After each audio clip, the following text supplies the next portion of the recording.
नैमिषारण्य। कथा का आरंभ हो रहा है नैमिषारण्य की धरती से। आप लोग गए हो ना नैमिषारण्य? कौन कौन गए हो नैमिषारण्य? बताओ। कोई नहीं गए हो? नैमिषारण्य क्षेत्र गए हो नहीं? लखनऊ से 80 किलोमीटर की दूरी में उत्तर प्रदेश में एक सुंदर क्षेत्र है नैमिष क्षेत्र, नैमिषारण्य, जहां गोमती नदी के किनारे एक भगवान वेदव्यास ऋषि का दिव्य आश्रम है।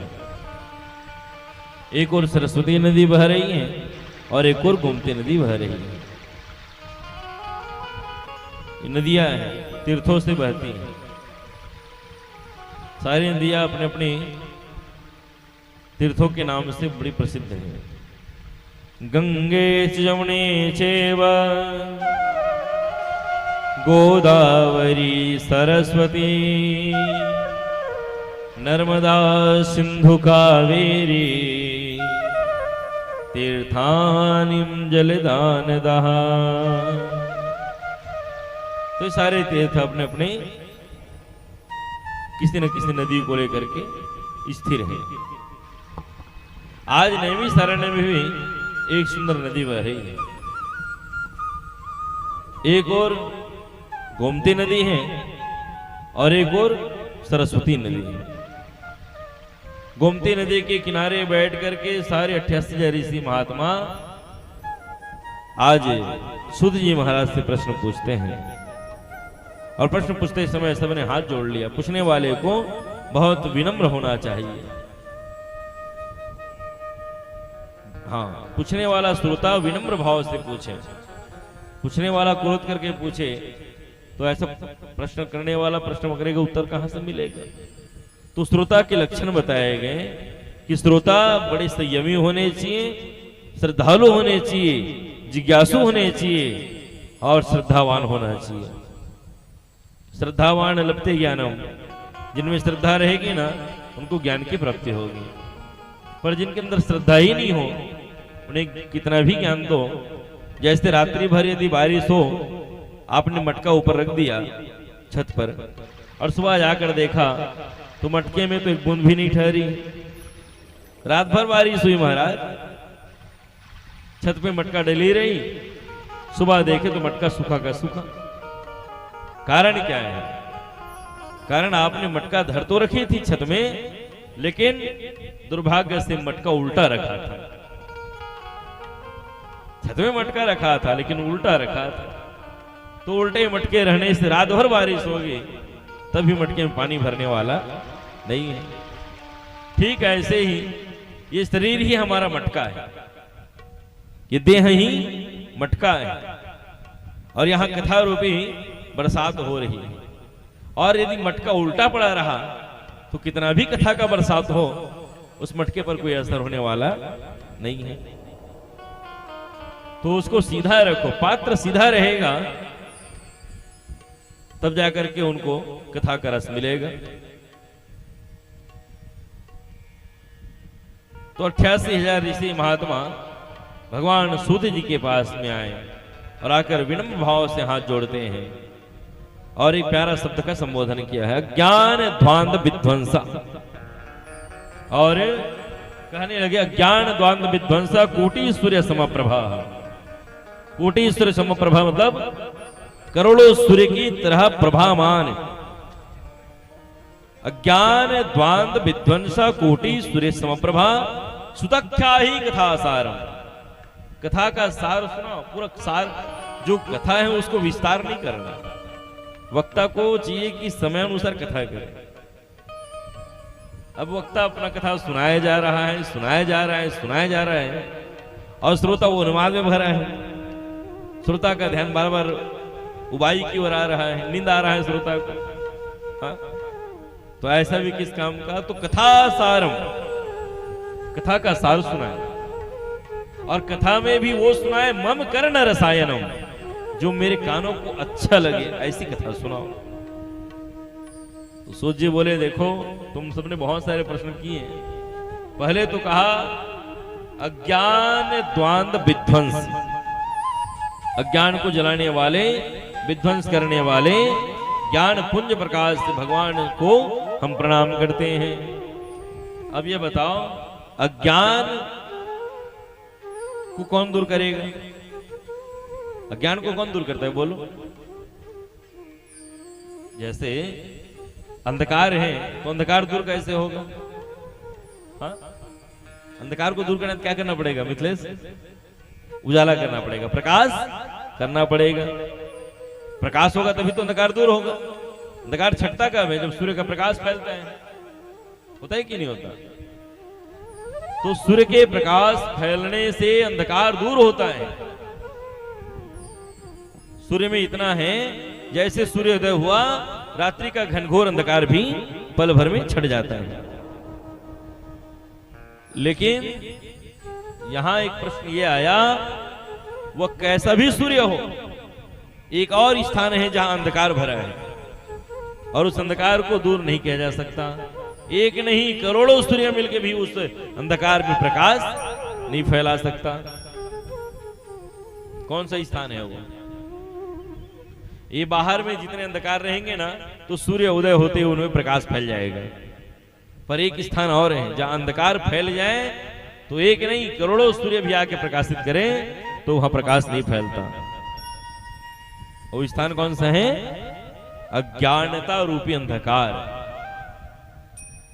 बाहर के अंधकार को बाहर का सूर्य प्रकाशित कर सकता है, किंतु अज्ञानता रूपी अंधकार को उस सूर्य प्रकाशित नहीं कर सकता। तो अज्ञानता को दूर कौन करेगा बताओ? हाँ? हमारा ज्ञान कौन मिटाएगा? बोलो ना। अज्ञान को दूर कौन करता है? हमारे अंदर की जो अज्ञानता उसको दूर कौन करता है? कोई ज्ञानी, कोई गुरु। ज्ञान ही अज्ञान को दूर करता है। तमसो मां ज्योतिर्गमय अत्सो मां सद्गमय मृत्यो मां अमृतम गमय। मतलब अंधकार से प्रकाश की ओर ले जाना। तमसो मां ज्योतिर्ग, तमस कहते हैं अंधकार को, तमस। ज्योतिर्गमय प्रकाश की ओर ले जाना। तो प्रकाश कहां से मिलेगा?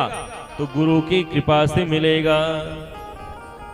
बाबा तुलसी लिखते हैं, बंधव गुरु पद पदुम परागा, सुरुचि सुभास सरस अनुरागा। श्री गुरु पद नख मणिगण ज्योति, सुमिरत दिव्य दृष्टि ही होती। गुरु पद मृदु मनु मंजुल अंजन, अमीय मुरियमय दोष विभंजन। तो गुरु का जो ज्ञान है ना, वही अज्ञानता रूपी अंधकार को दूर करेगा। एक सूर्य बाहर है और एक सूर्य हमारे गुरु हैं। गुरु और सूर्य दोनों बराबर काम करते हैं। सूर्य भी प्रकाश फैला रहा है और गुरु भी प्रकाश फैला रहा है। लेकिन गुरु का प्रकाश ज्ञान रूपी प्रकाश है। बंदाओ गुरुपद कंज, कृपा सिंधु नर रूप हरि, महामोह तम पुंज, जासु बचन रवि कर निकर। जिनके वचन सूर्य के प्रकाश की तरह हैं। इसलिए सौनक ने सूत जी महाराज को गुरु कहा। और कैसा गुरु? अज्ञान ध्वांत विध्वंस, अज्ञान को दूर करने वाला गुरु। तो गुरु तो कई प्रकार के होते हैं समाज में, है ना? गुरु कौन है? गु यानी अंधकार, रू यानी प्रकाश, जो हमें अज्ञानता के अंधकार से निकालकर ज्ञान के प्रकाश की ओर आगे बढ़ाएं, वही गुरु श्रेष्ठ है। बाबा तुलसी मानस में लिखते हैं, हरे शिष्य धन शोक न हरई, सो गुरु कोटि कल्पन नरक महु पड़े। जो गुरु अपने शिष्य का धन तो हरण कर लेता है, लेकिन उसके दुख को हरण नहीं करता, ऐसा गुरु नरक जाता है। इसलिए गुरु को चाहिए अपने शिष्य के संताप का हरण करे। तो सौनक ने सूत जी महाराज को गुरु कहा और गुरु कह के प्रणाम किया है।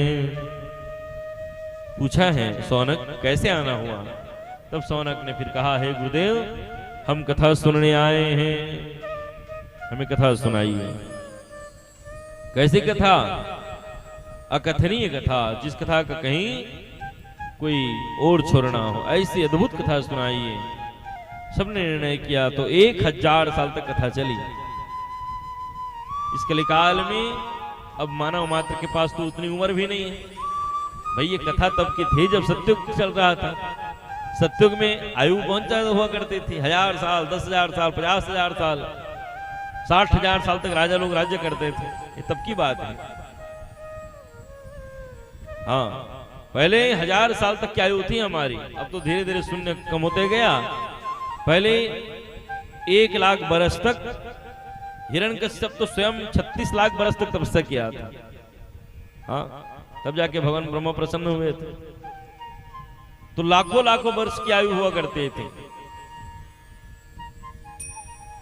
पहले 1 लाख वर्ष की आयु थी, फिर धीरे धीरे युग बदला तो 1 शून्य कम हो गया। दूसरा युग आया तो 10,000 वर्ष की आयु हुई। भगवान राम 13,000 वर्ष तक राज्य किए थे अयोध्या में।